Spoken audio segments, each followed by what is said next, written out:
In the winter of 1873, the village of Kingskerswell, nestled in the rolling hills of Devon, was a place where hunger gnawed harder than the frost. The Tanner family, John, Eliza, and their 3 gaunt children, lived in a crumbling cottage on the edge of the village, where the wind howled through gaps in the thatch. Work was scarce. John's laboring jobs had dried up with the season, and Eliza's sewing barely kept a fire in the hearth. The children's hollow cheeks were a daily rebuke, and the pantry held little more than a few shriveled turnips.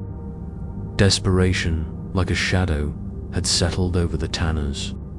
One moonless night, with the air sharp and the stars hidden by clouds, John and Eliza made a decision that twisted their hearts.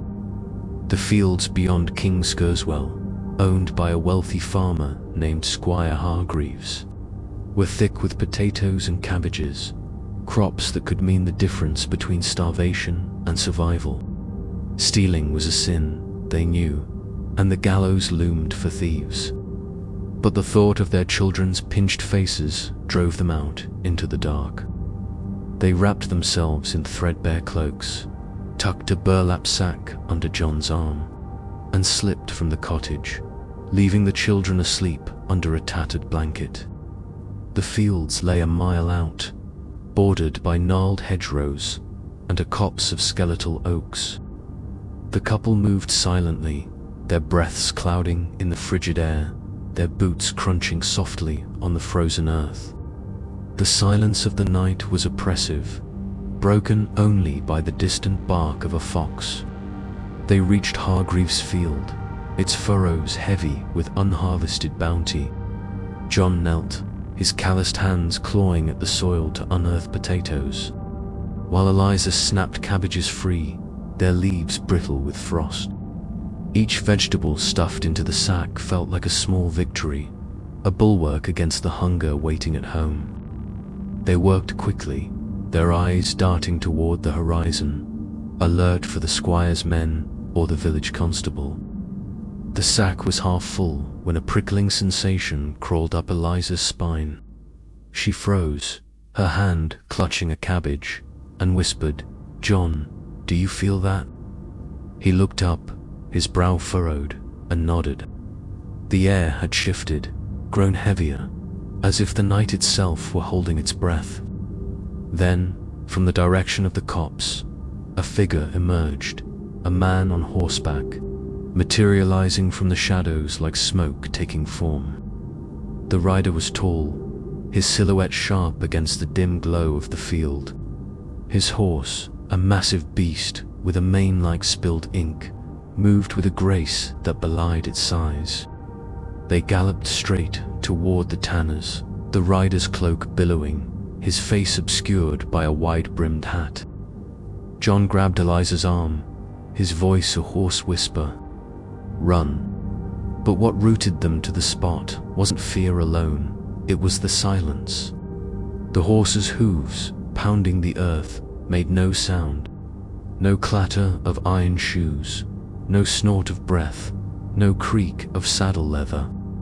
The rider's cloak didn't rustle. The air didn't stir. It was as if the world had gone mute around them. Eliza's heart thundered as the rider bore down, his horse's eyes glinting like polished coal. She clutched John's hand, expecting the crack of a whip or a shouted curse. But there was nothing, just the eerie, soundless charge. The rider veered at the last moment, circling them like a hawk, his head turning to fix them with an unseen gaze. John shoved the sack behind him, shielding Eliza, but the rider made no move to strike.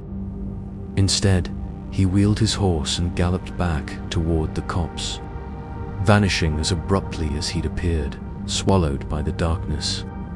The Tanners stood trembling, the sack forgotten at their feet. The night resumed its quiet chorus, the fox's bark, the rustle of wind, but the weight of the encounter lingered. Eliza's voice shook as she whispered, "What was that, John?" "No man, no horse, moves like that." John, his face pale, could only shake his head.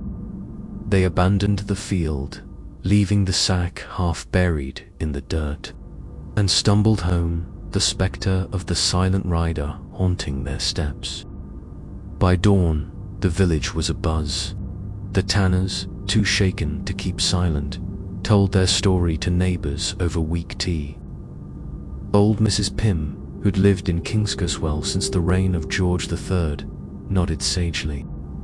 "You've seen him," she said, her voice low. "The inaudible man. They say he guards the fields, a spirit from the old days, maybe a bailiff, maybe a poacher cursed for his crimes. He rides without sound, chasing off those who take what ain't theirs." She leaned closer, her eyes sharp. "You're lucky he only chased you. Some he follows home." John and Eliza never returned to Hargreaves Fields. The hunger persisted, but they found other ways, odd jobs, charity from the church, to keep their children fed. Yet the memory of that night never faded. Eliza would wake sometimes, her dreams filled with the silent gallop of a horse, the weight of an unseen gaze. John, too, carried it, his hands trembling when he passed the copse on his walks. They spoke of it rarely, but when they did, their voices dropped to whispers, as if the inaudible man might still be listening, waiting in the shadows of Kingskerswell's fields. Many thanks for treading this tale's dark path. If its chill gripped you, like, subscribe, and comment below.